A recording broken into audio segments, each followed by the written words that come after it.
సదాశివసమారంభాం వ్యాసశంకరమధ్యమాం అస్మదాచార్యవర్యంతాం వందే గురుపరంపరాం. జ్యోతిష్ శాస్త్రాన్ని భావితరాల వారికి ప్రసాదించిన ఋషుల యొక్క పాదపద్మాలకి నమస్కారం చేసుకుంటూ, అలాగే నాకు ఈ జ్యోతిష విద్యను నేర్పిన గురువర్యులు జ్యోతిష బ్రహ్మ కీర్తిశేషులు శ్రీ ఈరంకి సూర్యనారాయణ మూర్తి గారు, సూర్య శ్రీదేవజ్ఞ గారి యొక్క పాదపద్మాలకి నమస్కారం చేసుకుంటూ, ఓం శ్రీ మహాగణాధిపతి నమః, శ్రీ గురుభ్యో నమః, హరి ఓం. వీక్షకులందరికీ నమస్కారం. కుంభరాశి వారికి గ్రహస్థితి అనుకూలంగా ఉన్నది. పంచమ స్థానమందు గురుడు, పంచమ స్థానమందు శుక్రుడు యోగిస్తూ ఉన్నారు.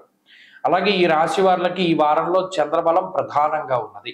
షష్ఠ స్థానమందు రవి, షష్ఠ స్థానమందు బుధుడు యోగిస్తూ ఉన్నారు. ఇలా 5 గ్రహాల తాలూకు శుభ ఫలితాలు ఉంటే, శనేశ్వరుడు వక్రించడము, రాహువు జన్మరాశి యందు ఉండడము, అష్టమ స్థాన స్థిత కుజుడు ఉండడము, అంటే అటు 5 గ్రహాలు యోగించడం కిమ్మత్తు ఈ 3 గ్రహాలు ప్రతికూలించడంతో సరిపోతూ ఉన్నది.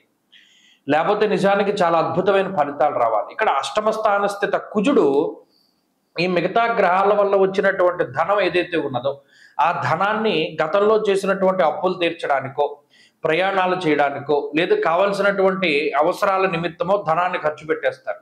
తప్పితే మనకి ఇప్పుడు ఇదివరకు లేదు డబ్బు, ఇప్పుడు వస్తోంది దాచుకుందాం ఉంటే దాచుకోవడానికి అవకాశం ఉండదు. ఎంత ధనం వస్తే అంత ధనాన్ని ఖర్చు పెట్టేస్తూ ఉంటారు. అలాగే ఈ రాహు యొక్క స్థితిగతులు భార్యాపుత్రులతోటి లేదా జీవిత భాగస్వామి సంతానంతో కొంత విరోధాలను కలగజేస్తుంది. వారు మీకు వ్యతిరేకంగా ఉంటారు, ప్రశాంతతని కలిగించరు. పోలీ ఇంతసేపు కష్టపడి వచ్చారు కదా ఈమె లేదా ఇతను, మనం కొంచెం స్పేస్ ఇద్దాం, కొంచెం టైం ఇద్దాం, కొంచెం ప్రశాంతతగా ఉండనిద్దాం అనేటువంటి పరిస్థితులు ఉండవు. ఏదో ఒక దెప్పి పొడుపు మాటలు, ఏవో ఒక గిల్లి గజ్జాలు పెట్టేటువంటి మాటలు, ఇలా రకరకాలుగా మాటల వల్ల వాగ్వివాదాలు ఏర్పడి చిన్న చిన్నవే గాలి వల్ల పెరుగుతూ ఉంటాయి. ఇది మానసిక ప్రశాంతతని హరించి వేస్తుంది. జీవిత భాగస్వామితోటి ఉండేటువంటి ఈ వాగ్వివాదాలు ఏవైతే ఉన్నాయో అవి మానసికంగా ఇబ్బంది పెడతాయి. ఎంత తగ్గుదా ఉన్నా అటు మీ గ్రహస్థితి వల్ల మీరు తగ్గలేకపోతారు, వారు తగ్గరు, వాదన వేసుకుంటూనే ఉంటారు. ఇది ఒక విషయము.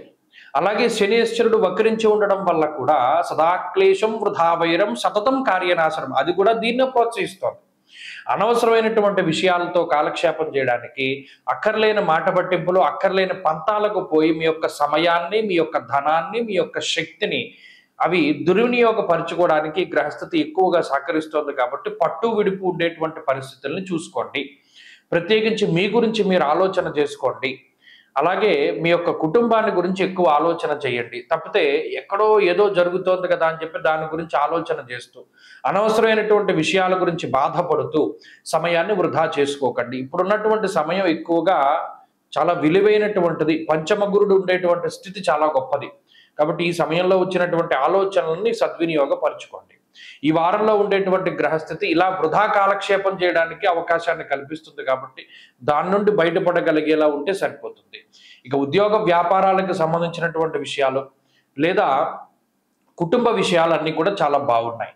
ఈ రాశివారు మరింత అనుకూలమైనటువంటి ఫలితాలను సాధించడానికై ప్రతినిత్యము దక్షిణామూర్తి కవచాన్ని పారాయణ చేస్తూ ఉండడం చెప్పదగినటువంటి సూచన. ఈ వారంలో కలిసి వచ్చేటువంటి రోజు బుధవారంగా చెప్పవచ్చును. అదృష్ట సంఖ్య 1, అదృష్ట వర్ణము లేత ఆకుపచ్చ రంగు. తదుపరి మీనరాశి.